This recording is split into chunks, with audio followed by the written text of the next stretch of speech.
my name is Stefan. I work for Tusla in the Child Wellbeing Centre in Castleblaney. Today we're cooking shepherd's pie. So I just want to go through the recipe quick. I have the book, which you all got as well, 100 square meals. We're just going through the recipe quick because every chef cooks different. Plus, you don't like certain things, you change it. So for example, some people are, oh, I don't like garlic, well, don't put it in. Even it's a very good, it's an antioxidant, it's ultra good for numerous things. Anyway, we'll go through the ingredients first. Lean mince, frozen peas, it says 20 grams. 20 grams is 2 mouthfuls. The recipe is for 4 people, like 2 adults and 2 children. I mean, just to give everybody a little bit of pea, plus peas are high in vitamin C. I increased it to 100 grams. Now I have mushrooms here, which it says in the recipe, peeled and chopped. There's no real need to peel. You can peel them, like, you know, not too many people will peel mushrooms, but I mean, you just wash them and then cut them up. Then next, broccoli, just gonna cut them up after. 1 onion here, 2 carrots, because they're smallish enough, I put in an extra one. Then low salt or beef vegetable stock cube dissolved in 275 ml of boiling water. I would, if you put in the beef stock or whatever, or the chicken stock or whatever, what's the point of dissolving it in water? Just throw it in, it will dissolve itself, you know, there's no need for it. Then 5 potatoes, we increased it to, we actually have 7 here. So that's actually the first job you do. Peel the potatoes, cut them up, boil them, because you need it for the end, for the mash. A little bit of milk. Okay, I'm not going to use all that milk.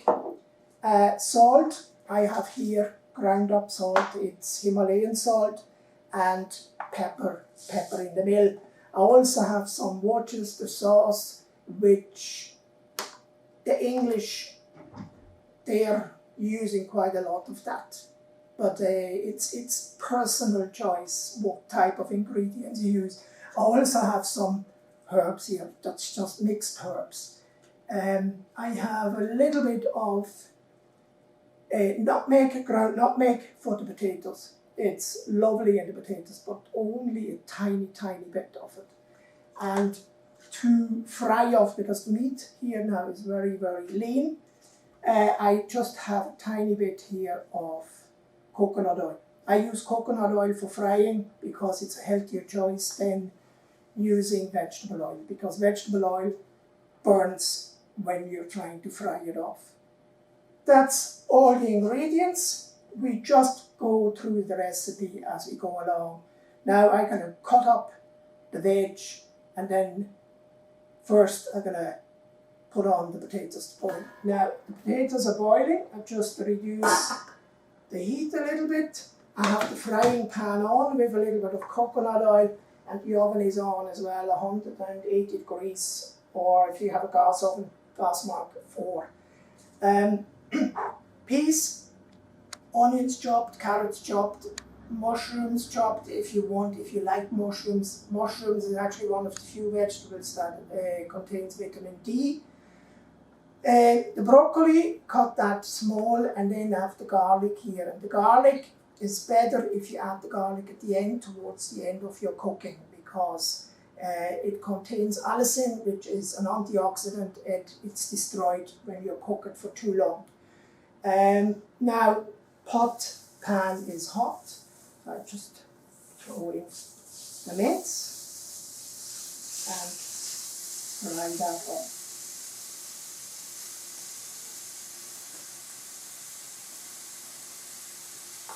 So the plum tomatoes I'm using instead of the stock, because there's a little bit more substance in it as well.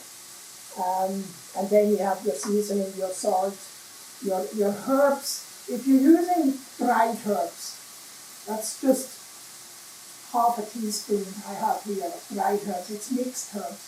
Don't fill your larder with 20 different herbs. Like, you know, this mixed herbs gets you started. If you don't cook too often, this gets you started. So we add dry herbs at the beginning of the cooking process. If you have fresh herbs, add them at the end of the cooking process, because it maintains the flavour more, otherwise the flavour evaporates. So just going to break this up a bit. I hope you can still see me behind the steam here. This will take a short while. But you just try and break up the mince. If you have big lumps in it, they will stick together, because it's the protein that makes the meat stick together. And then you just try and break it up. What I want to point out here as well, I have this tin. I use a disposable tin. You might have a grotta dish at home that you can use. It says to grease it. There's no need to grease it. Absolutely not. Next, we're going through the recipe as we cook along. Place the minced beef in the frying pan. We have that. Add pepper and salt if desired. You don't need to add that yet. Peel onion, carrot, mushroom, chop them finely. Add all vegetables to the minced beef. We fry this off first. We give it a little bit of colour before we add the veg. And then once we add the veg, we sweat that. Continue to sweat. Now, the mince, all the water has evaporated. Always a little bit of water in it, and that has evaporated. So now it actually starts to fry. But we don't need a dark colour in the mince. I mean, if you want to, you can fry it off really, really brown. Just would like to point out as here, the recipe you're getting sent out ingredients. There is some gravy powder here, okay, and some barbecue sauce. Barbecue sauce is for extra flavour, but I don't like to use it because it's full of sugar. So the World Health Organization says you shouldn't eat more than 6 teaspoons of sugar per day. So if you actually take a teaspoon of that, that's 1 teaspoon of sugar. So sugar nowadays, it's the enemy number 1. Well, now the meat, what I'm doing now next, I'm adding the peas, carrots, the mushrooms, and we fry that off for another 5 minutes. I just checked the potatoes. They probably have another 15 minutes to go. As I said before, the broccoli, in the last 5 minutes of cooking, we add the broccoli. Otherwise, the broccoli will be in mush. So, just gonna. If this gets a little bit too hot, if you can see that it starts to burn, you just turn that down a little bit. Turn it down to number 4 here. Now we can add the salt.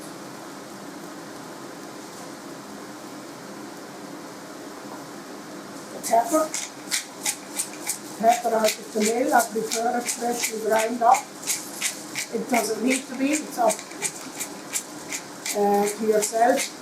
If you're adding this type of sauce, if you're adding gravy powder, hold back on the salt, because it's actually quite also high in salt. Salt is another thing. 6 grams of salt per day is what you should not exceed, also by the World Health Organization. It's then takeaway sachets you get when you're getting a takeaway, that's 1 gram of salt. So 6 of them is your daily intake, you shouldn't exceed that. That's why we have that many people with heart conditions, strokes, high blood pressure.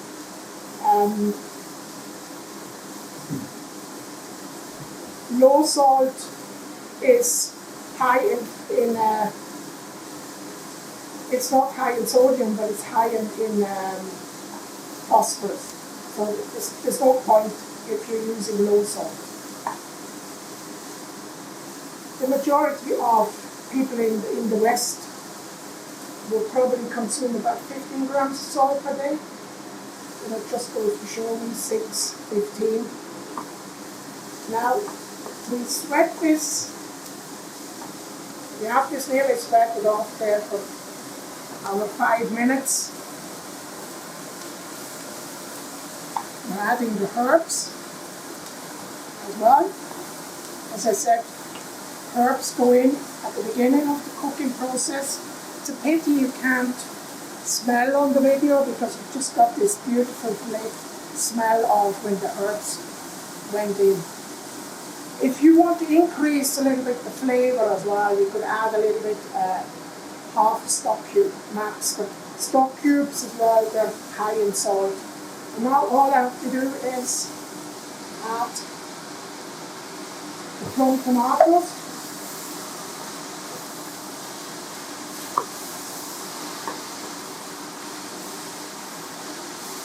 We let this simmer for, once it comes to the boil, we reduce the heat, put on the lid. What I do now, I'm just going to rinse this small amount of water.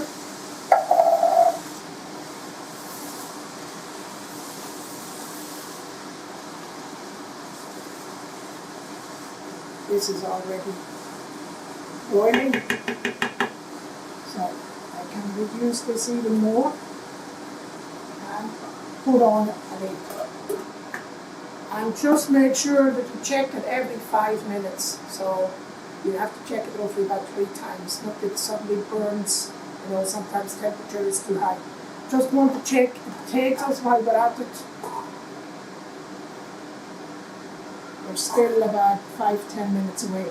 If you check a potato, if they're cooked, don't use a fork. Always use a pointy knife, because you hold it at the back. Don't give it, don't force it in, because it should actually be the same. Potato is cooked when it slides in like into soft butter, and that's a sign that the potato is cooked. And we leave that for another 5 minutes minimum. And in 10 minutes, we're going to add the broccoli and the garlic. Potatoes are soft, cooked. Now I just drain them. Leave them for a minute so much water can drain out of them. I have that switched off. Just put in a little bit of milk here now, because we're going to add some milk to the mash. Just going back to our meat and vegetables. Still about 5 minutes to go here. There's not that much liquid left, just right. We're adding the broccoli, we're adding the garlic. Stir it through. And the setting at every cooker is different. Like, just keep an eye on it, like, not that it's cooking too fast, too quick, and then you have to continuously add liquid to it. So we leave this now another 5 minutes, because this is also going then in the oven for about half an hour to bake. So let's just put the lid back on. And now we're doing the mashed potatoes.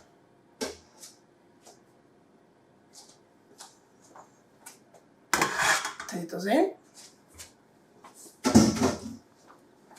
The season, salt, pepper, and a tiny bit of nutmeg. Only a tiny bit, because if you overdo it, it's not nice. And now all we have to do is mash it.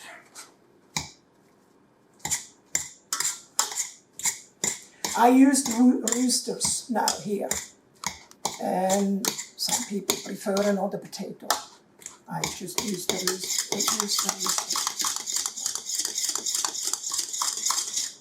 Some people would like to add a little bit of butter, but then you're adding more fat to it. So we'll just add a tiny bit more milk to it to make it a little bit smoother. Then it's easier to scoop on as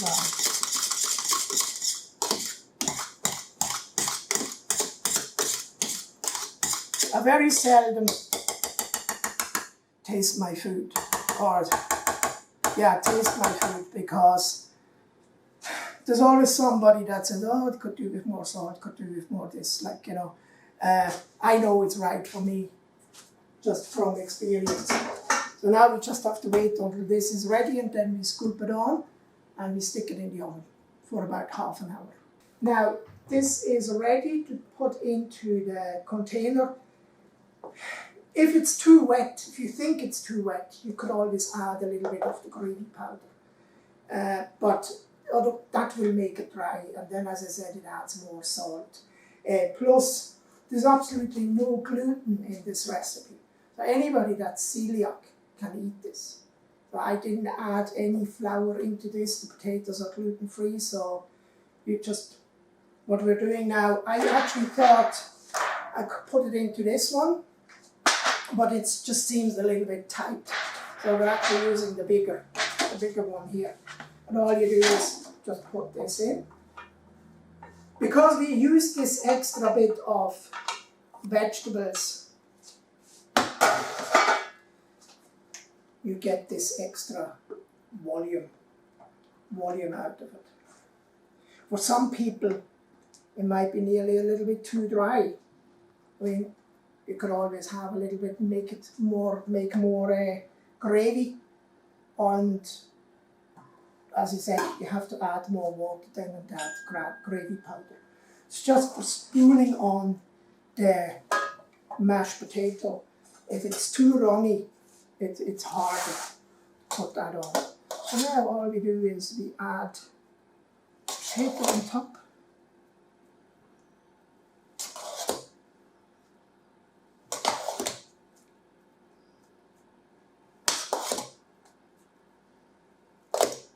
And then we're just going to flatten it out a little bit, and then it goes in the oven for about half an hour, just to brown the potatoes nice at the top. This is piping hot now. What you could do as well is you can just put it on the grill and brown it. You don't have to bake it for a half an hour. So 5 minutes, but you need to keep an eye on it. You don't want to burn the potatoes.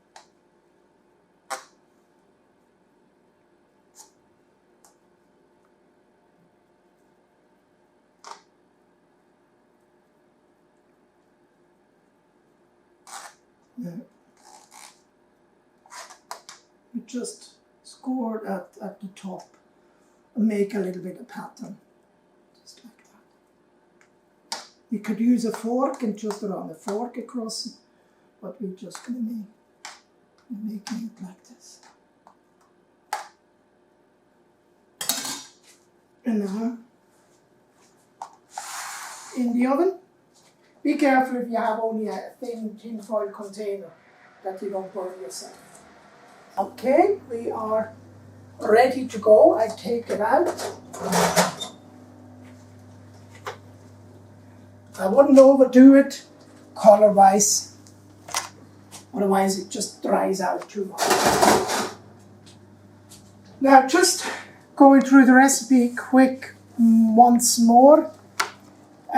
I didn't use the Worcester sauce. All I used in there now is the salt and the pepper and the herbs. It's up to yourself. You know, you cook that once and then it's a little bit bland, you know. So the next time when you're cooking it, you might want to add but always remember, barbecue sauce, sugar in it. Gravy powder has gluten in it.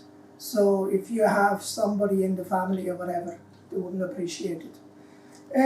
I think the recipe is clear enough. I'm gonna add the stuff so it will be handed out with, just emphasizing again, that's the book you all get. But I always say recipes are there to be changed. So that's why I added a little bit more peas and this, that, or you take certain things away. That's up to yourself. But otherwise, I think we have everything there. Bake in the preheated oven for 45 minutes. This would be if you, for example, if it's from ice cold. If you, for example, cook that it comes out of the fridge. But as I said, you can just stick it on the salamander grill 5 minutes or 10 minutes, and then you have, when you have it cooked from fresh. I think that's all. We see you next week.